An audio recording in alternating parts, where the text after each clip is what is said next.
Hi. Hi, team.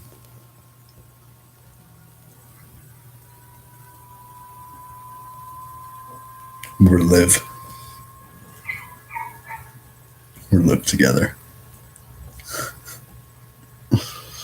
If you've never hosted a live stream video on YouTube, that makes all of the sense. And the way it starts is it counts you down. I think. It just happened. Goes to show how much I pay attention to that. But the moment, I guess, the recording is set to start, it goes, "You live!"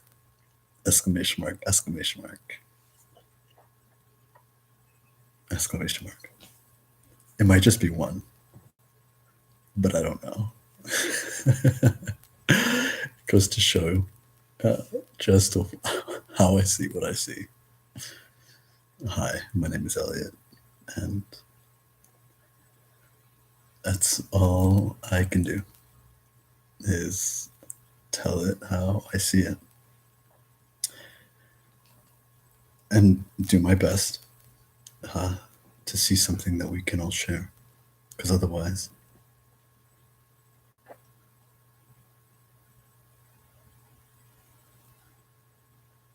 it's beauty wasted. Beauty in the eye of the beholder, but to behold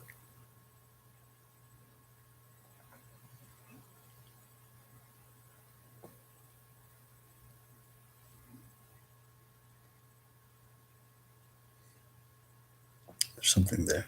I'm gonna let it linger and percolate. But why I mentioned that little I don't know, preface diatribe about the year of living, it's because it kind of relates to what I would have a conversation with you about if we just had the day that I had together. I just watched a movie. It's been my practice in the last week to if I'm watching a movie or watching something on TV, to just do that. Or if I'm that's all actually. That's all I can do it. That's all I can do it with, because I've gotten into this groove of really multitasking, and it's not multitasking. It's what I call multitasking, but it's for me. It's almost like sensory camouflage, radio dodging, to have music on or a movie playing while I have a book open, or something like that. Now, in the perspective of the mundane or profane, they don't mean the same thing, but I mean both of those things. Or I could. Hi, my name is Elliot.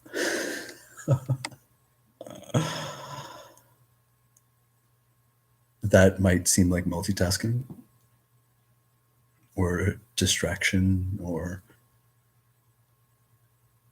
have some kind of simple meaning as to why and what I could be doing it for.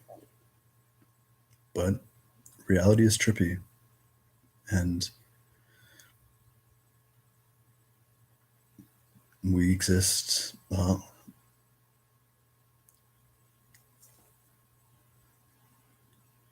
multi-dimensionally. And I like using that word for now because it still means something to enough people akin to like, what the fuck does that mean? It's like, good. You should be asking that question whenever you're interested in what you're listening to, and especially if you believe you know what the words um, and the speaker supposedly means, because nothing means anything. It like context is now specific. You can't write anything uh, or read anything and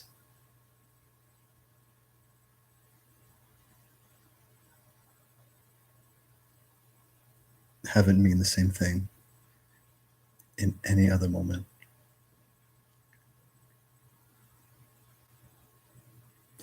Our experience right now is immediately and like irretrievably uh, has different meaning than someone listening to it later or my expressing similar ideas at another time.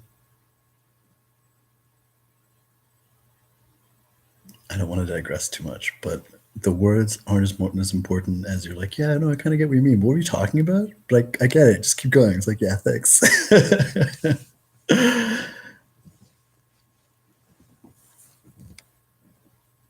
And to wrap that up, uh,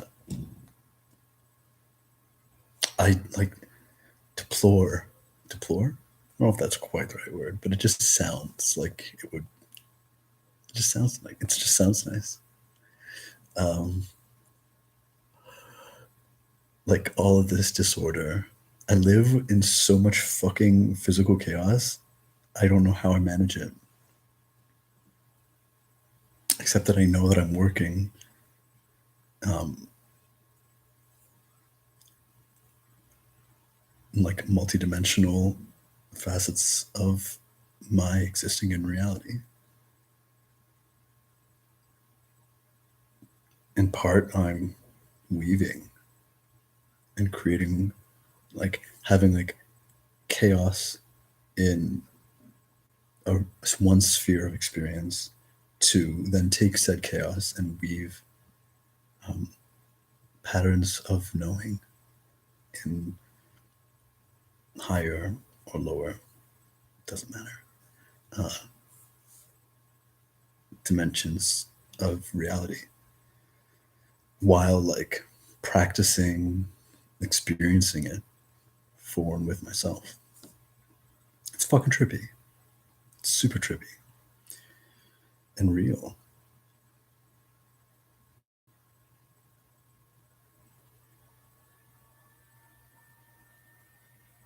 And an adventure of self discovery. And what I mean by that, especially, is it can only be found uh, through self discovery. What's this multidimensional thing people talking about? Well, if you're hearing about multidimensional things people are talking about, you are fucking cool. Uh, and to answer that question is you can only figure that out for yourself. Because, hint, hint, nudge, nudge, all truth is that way. There's this great lie that you can be told anything. And it's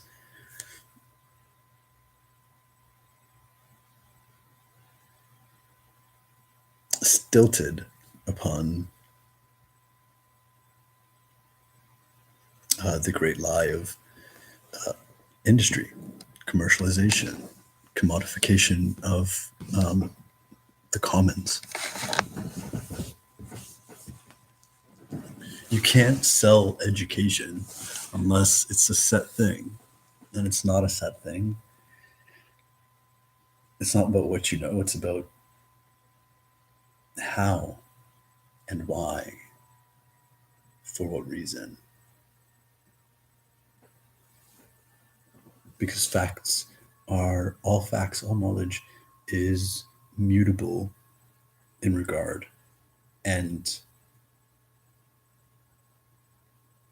useless in fixation.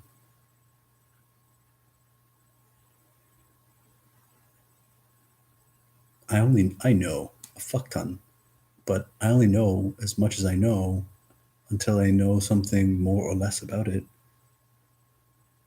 in my efforts to continue to satisfy my curiosity with every breath and make people smile, myself included. But other people smiling is like my bag. I miss it. And so I come on here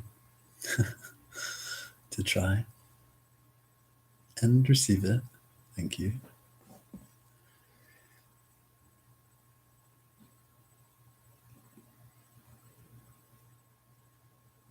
So in that regard, all knowledge is ever shifting.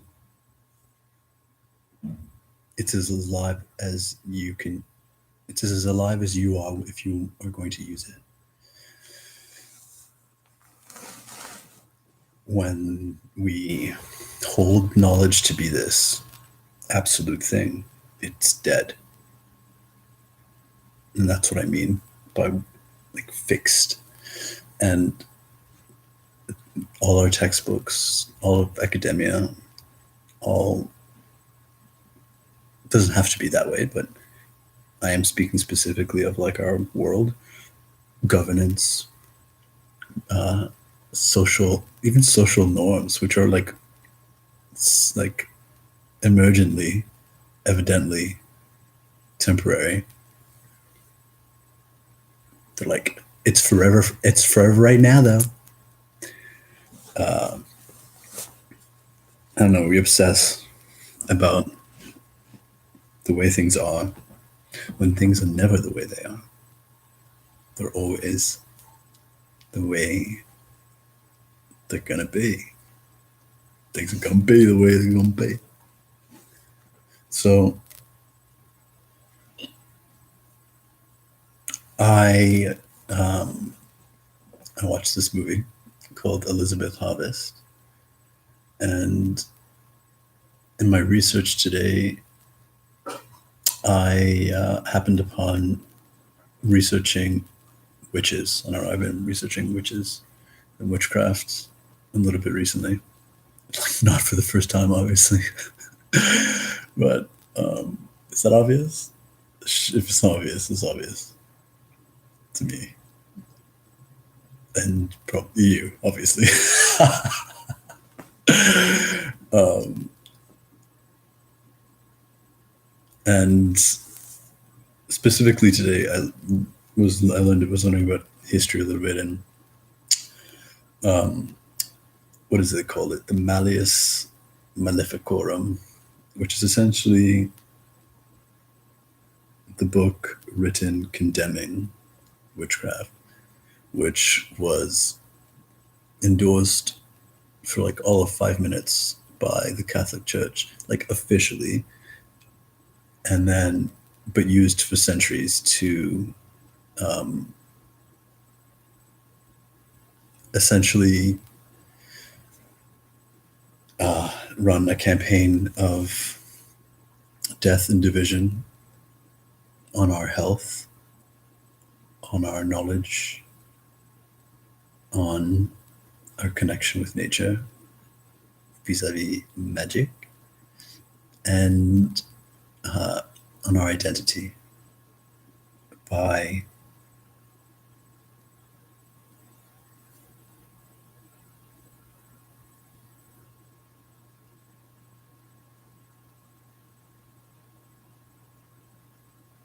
like sinisterly designing uh, a social perspective on women.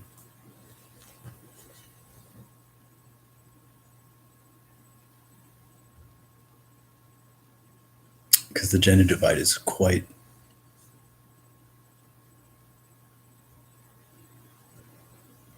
it took a lot of effort and takes a lot of effort to maintain.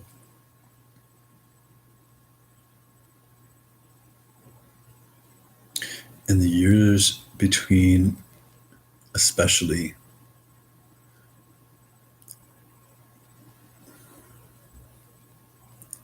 like 1100 and 1500, which are actually the years.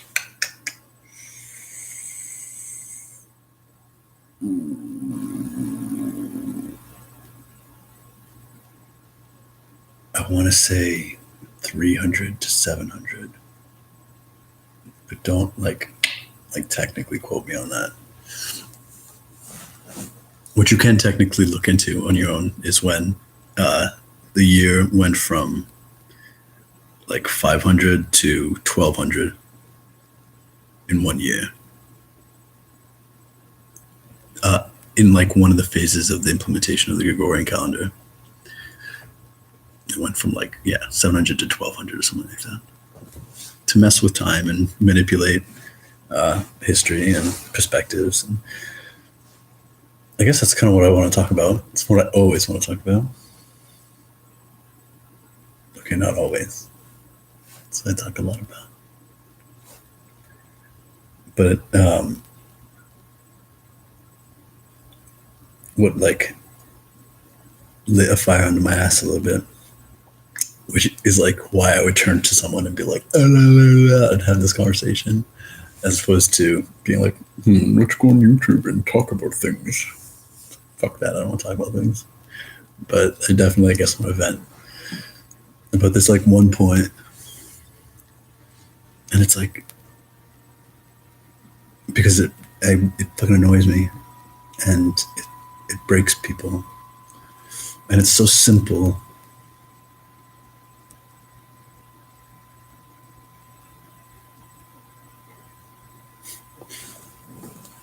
That's a judgment that I'm making, but there's lots of allowances around it. No hate, yeah. And it's just like Buddy was talking about marriage, and about what you get when you give those vows. And then at another point, someone was saying something like,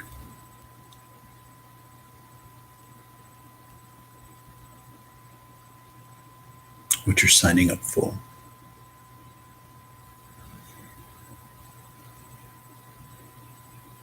And it's such an error in listening. It's such an error in love.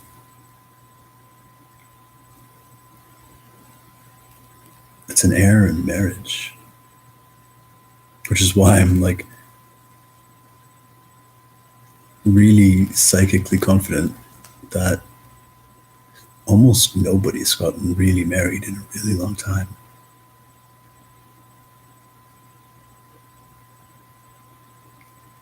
It might even be a never thing. But now we're talking about different realities and different times. And let's just stick with a really long time, because wedding vows aren't oaths. Wedding vows aren't promises. Marriage is not a deal that you're making. Do you swear to love when this, love when that, love when this? It's what that is someone else asking, really? You swear? You will? And you're like, yeah, man. Oh, yeah. Yeah. You can say anything at the end of that sentence. The answer would be yeah. Yeah. Till death do you part? Sure. Murder's out of that too.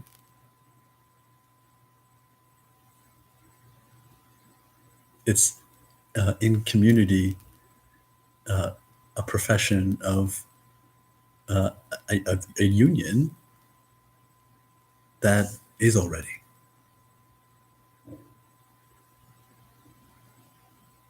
And a celebration of that union, no doubt. Let's party.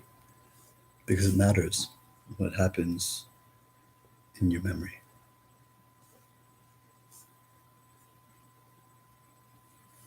And what people know, and the impact, the impression that makes on society.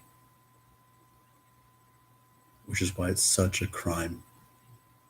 It's not even a tragedy, it's a fucking crime. that marriage was ever turned into a legal entity.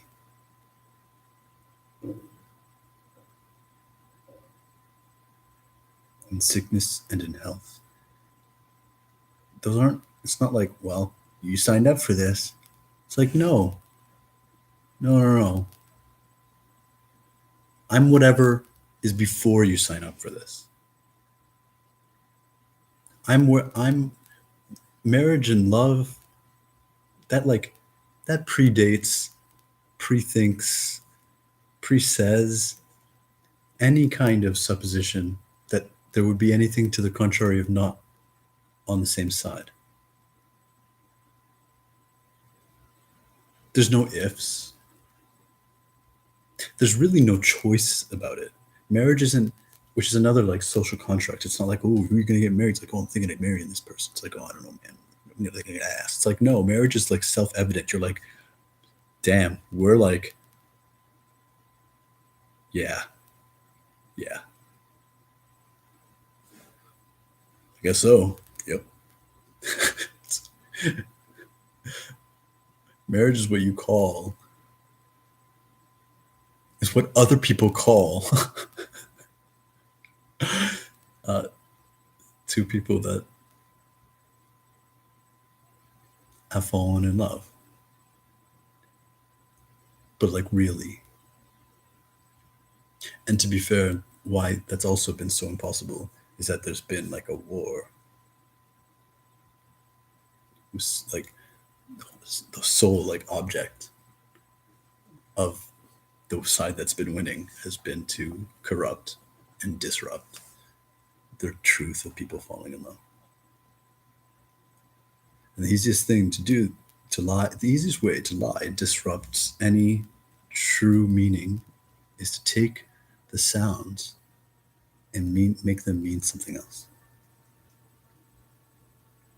I swear I'm going to love you forever. Sure. Sickness, health, wealth, fit, unwell, when you're feeling strong, when you're feeling weak, when I'm bald, when I got hair,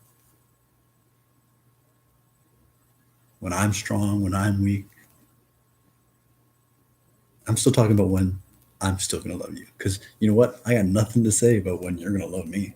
Because my love for you doesn't depend on you loving me. I don't, in fact, I can only describe it in this way because it's a perspective. Because loving you doesn't feel like I love you, it feels like we.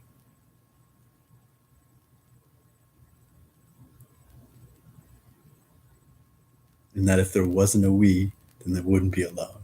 But if it wasn't a we, then there wouldn't be a me. Because all I know is I am what I am, and what I am loves you.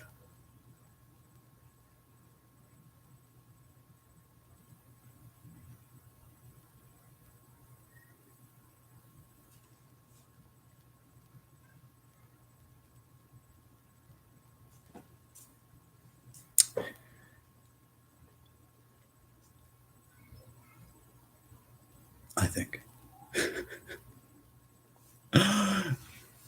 Another common, but like hugely with like huge social impact. It kind of like pivots off of the Malleus Maleficorum, which is like especially like fucking trippy because like I'm pretty sure that like the malice is part of the ear bone. It's one of the three ear bones that like you hear, and there's no coincidences. Everything is on purpose.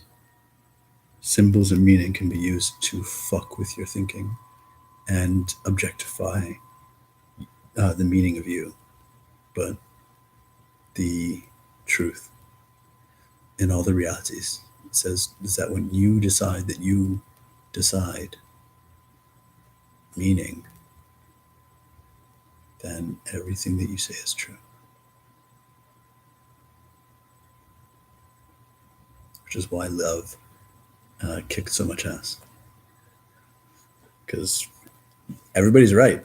But if your love ain't like a love we agree on, then your love sucks, and you can peace out and love on its own. I don't know. I mean, I do, but I also don't,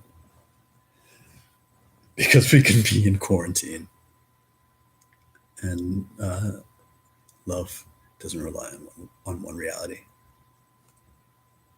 Thank God. Thank goodness. Thank you. Uh, the whole, I love the whole gender divide thing because it's never made sense to me. And I can't believe that it's happened for so long.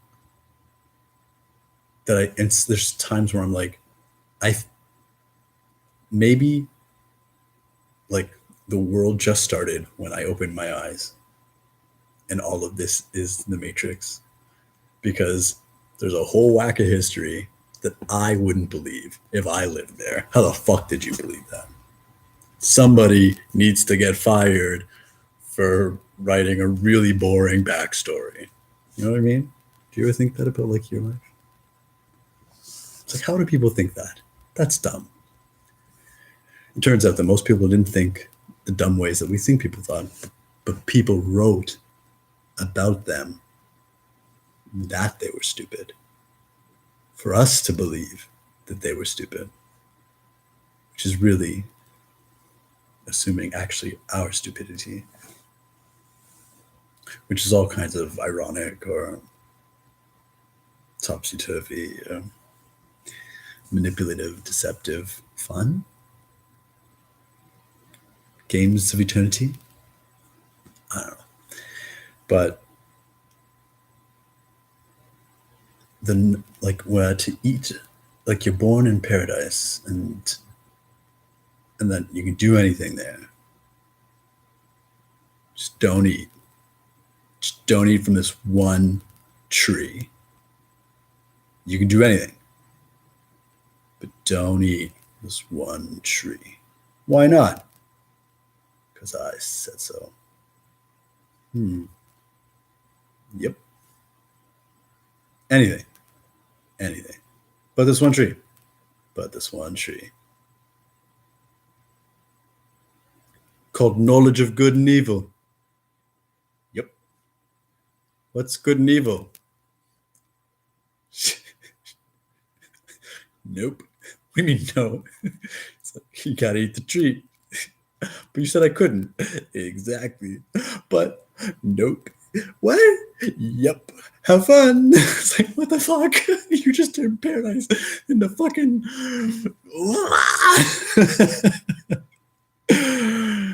Right? But that's even just, I would say, an easier dimension of interpreting that funny story. What I think, and really this is like really just my thinking, is that the knowledge of good and evil, like, also anything that's ever been translated from one language to another has been raped of meaning, because especially when you translate from a language to another language, words don't just mean one, like the in this language means the in the other language. The order, the sounds, the rhythm, you can't possibly translate one language from another. And errors in thinking that way are dangerous.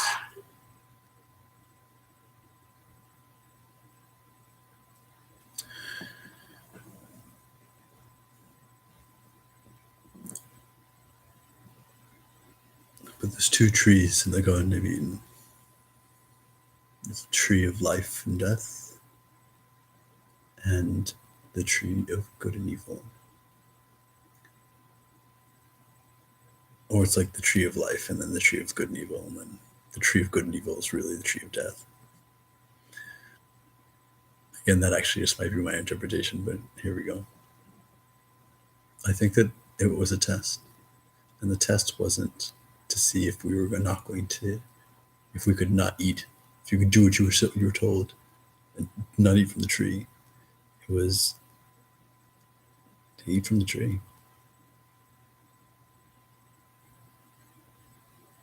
It wasn't, can you obey the one thing that I tell you to do? It was, can you be sovereign to your own heart, to your own life, with and without me?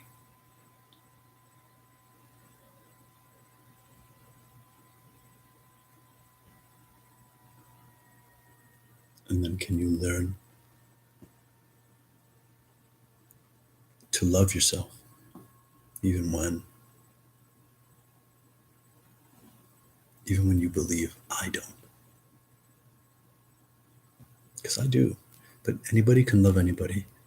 If you don't believe that you're loved, then you won't feel it, even though the love is all around you.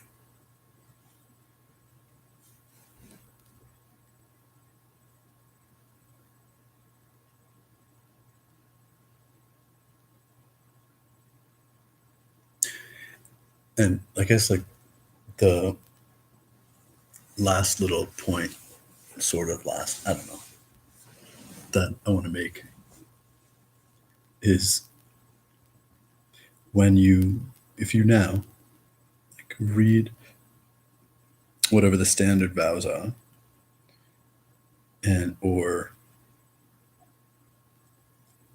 the creation story in the Bible, or anything,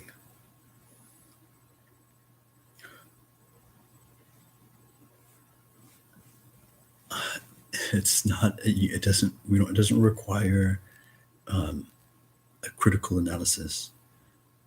Having a different perspective on meaning, it doesn't require changing the words around.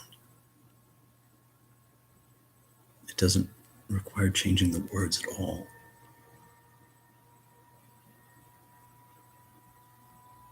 It's like that song by One Republic, Apologize. It's too late to apologize. You can hear it's too late to apologize and be like, oh, I can't apologize to anymore. Or you can hear it's too late to apologize and hear, because like there's nothing to be sorry for.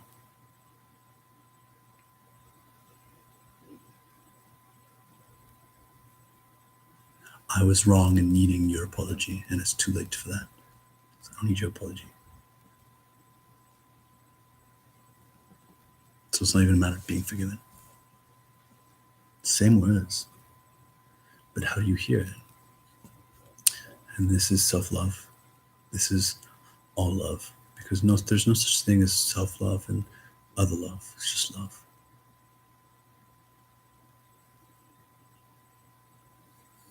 And loving is all about how you give it, because giving is receiving. That doesn't make much sense. Exactly, because give and receive are the wrong words. Love isn't something that you can give. Love isn't something that you can receive.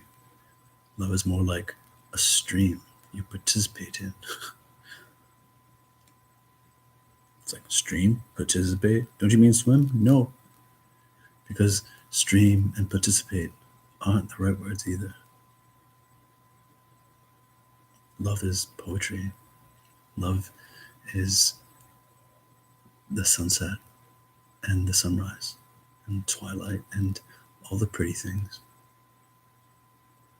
Love is sadness. Love is ugly.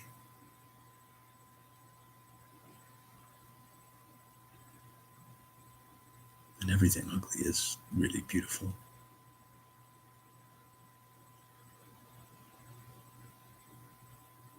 It's just different from pretty by degree. But on the same spectrum, it's like us. And being one with God and the Creator. On one side of the circle, there's us. On the complete opposite side of the circle, there's God. And then as we move towards, God moves towards us. It may only seem like further away, but really it's the same circle.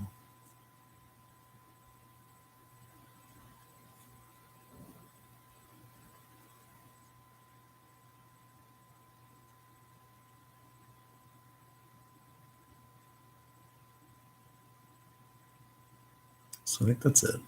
There's no point except to laugh with you a little bit. It's like, I just got like a you're offline. It's like, thanks, 36 minutes. The connection's unstable. Please wait while we try to reconnect you. I don't need your help, internet. Because our connection, it presupposes stability. Our connection presupposes lines. So it's never off and more than on. Thanks for joining me in this circle, this sphere, this circle that's a sphere in a line with no point. Multidimensionality. What up? I love you. I think you're fantastic. I really mean that. I can tell, because that's the way this stuff works. I think that I'm really lucky. Anytime and every time we share time together. I hope you have a blessed everything. And then a good nothing after that. I love you. I'll see you later. And thanks for everything, really. Thanks for nothing. Because nothing is so precious. Thanks for all. Good night. Or good day. Peace. Namaste.